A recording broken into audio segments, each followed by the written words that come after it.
Hello and welcome to our writing session, Introduction to Writing, Part 2. We're going to talk again about the writing process. Here we're going to use some techniques that we haven't discussed before, like the cluster map. Start by writing your broad topic in the center of a sheet of paper. Circle this topic. This is how to start the cluster map. Focus please, because this is your assignment. Circle this topic. So you're going in the middle, write your topic, circle it, then in the spaces around your topic, write down and circle related subtopics, like all the ideas, like brainstorming, connecting ideas to the main topic with linking lines. Then, in the area surrounding each subtopic, repeat the process. So you're going to generate more and more ideas, circling and linking ideas you have about each subtopic. Review your subtopics and ideas to decide whether any can stand alone as a writing topic. The following model shows a few of the many subtopics of food. So let's take a look. Here in the middle, we wrote food and then circled it. Please, on a large paper, bring a large paper and then in the middle write a topic that you choose. For example, if it is pets or whatever you would like to choose, any animals. Okay, and then write it in the middle, and then like here you have food. We wrote here Italian food, Chinese food, healthy food. Okay, and then circled each subtopic like this and started writing about the subtopics. Chinese food, these are types of Chinese food. Italian food, these are types of Italian food. Pizza, ravioli, pasta, and then healthy snacks and fresh fruit, yogurt, trail mix, granola bars. So let's practice. Draw a cluster map on a large paper. You bring the paper right in the middle, one of the broad topics, like we said before, and start in the middle of the map or the paper, and then instead of writing food, write pet or animal or whatever topic you'd like to talk or to brainstorm about. The purpose of writing. This is very important when you consider your purpose of writing. Why am I going to write this? Because the teacher asked me to. No, you have to think about your audience. What do you want to do? Do you want to persuade your audience, for example, to buy healthy food or to eat healthy food, or to entertain? You would like to write about something that is funny. So if you're going to write to persuade, include language and details to persuade your readers. If you're going to write to entertain, include elements of humor such as exaggeration and unexpected turns in the events you describe, like an adventure or funny situations. Or if you're writing to inform, you have to use objective language. Objective language means that you don't use I or my or in my opinion. No, you write scientific facts. It's been well known, or scientists have discovered that. So objective language that provides information without taking a persuasive stand, without saying that this is correct, this is right, and this is wrong, or like this.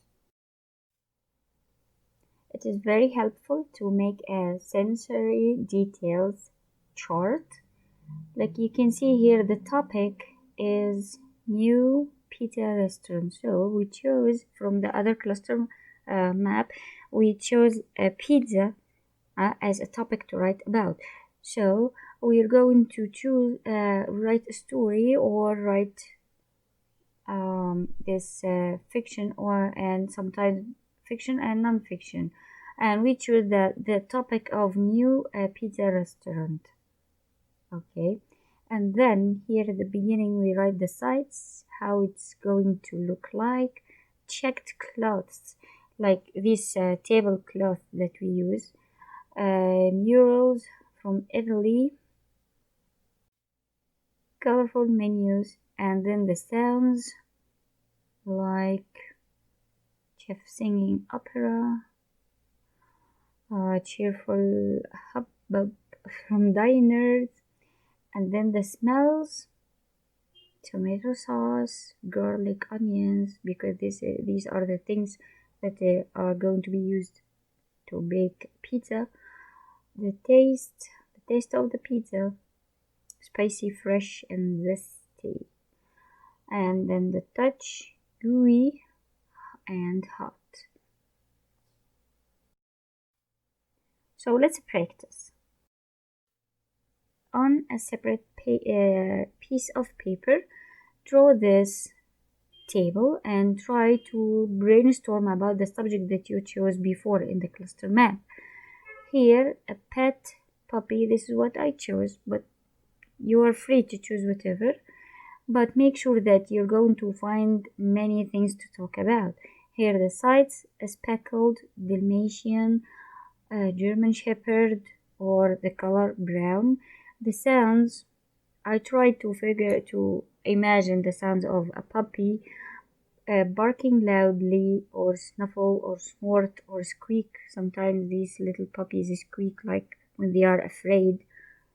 The smells, could smell sharp or clean or dirty or wet or spotty, or and then the touch, soft, skinny if it doesn't have enough fur, fluffy or hairy. Some of the dogs have long hair, like very long. So let's practice again. This is your assignment. Please pay attention. This is your assignment. Write an essay of 5 or 4 paragraphs. By the way, this is only practicing, so I'm going to give you the marks for participation for this assignment. Even if you make mistakes, there is no problem. We are learning. Paragraphs or 5 or 4 paragraphs on an adventure you had with your dog or with any dog. Just use the dog as another animal that you met in any situation, and it was an adventure. Mind that it is an adventure, so it must be must have events, climax, okay, many things like the story that we are reading, Old Yeller. Okay, so the first thing, here these numbers are for the paragraphs. 1, the first paragraph, 2, the second paragraph, 3, the third paragraph, 4, the fourth paragraph. Okay, so in the first paragraph, introduce the setting. We said that setting is the place and the time, so introduce the setting of your story. And then the second paragraph, start with the beginning of the story. How did you meet this dog, or what was the first thing you did with this dog? Okay. Number 3, develop. I don't know what happened to the letters. Develop the events. For example, you took this dog and you went to a garden, or you were camping and then something happened, or you were lost, and then the dog used its powerful smell skills to take you back or lead you back to the camp or whatever. Okay, and then number 4, reach the highest conflict or climax. For example, while you were going back or while you were lost, you blundered in a wolf or a pack of wolves, because the wolf will be afraid of the dog. Okay. And then at the end, this will be the highest conflict in your story, and then end with the solution that you made. For example, there was a fight between your dog and the wolf, or that your dad found you and shot the wolf dead, or whatever. These are my ideas. You are free to choose whatever. Take a photo, write this on a paper, take a photo of your writing, and then send to me by email on Classera. And please don't forget to write in the subject box writing assignment or writing homework. Don't write English, okay? So please write your story or essay on a paper, take a photo and send it to me by email on Classera. Don't forget to type writing assignment in the subject box. This is very, very important. Please don't write English. Write writing assignment or writing homework. Okay? If you have any questions, go to the discussion room and post your questions there. Thank you and see you.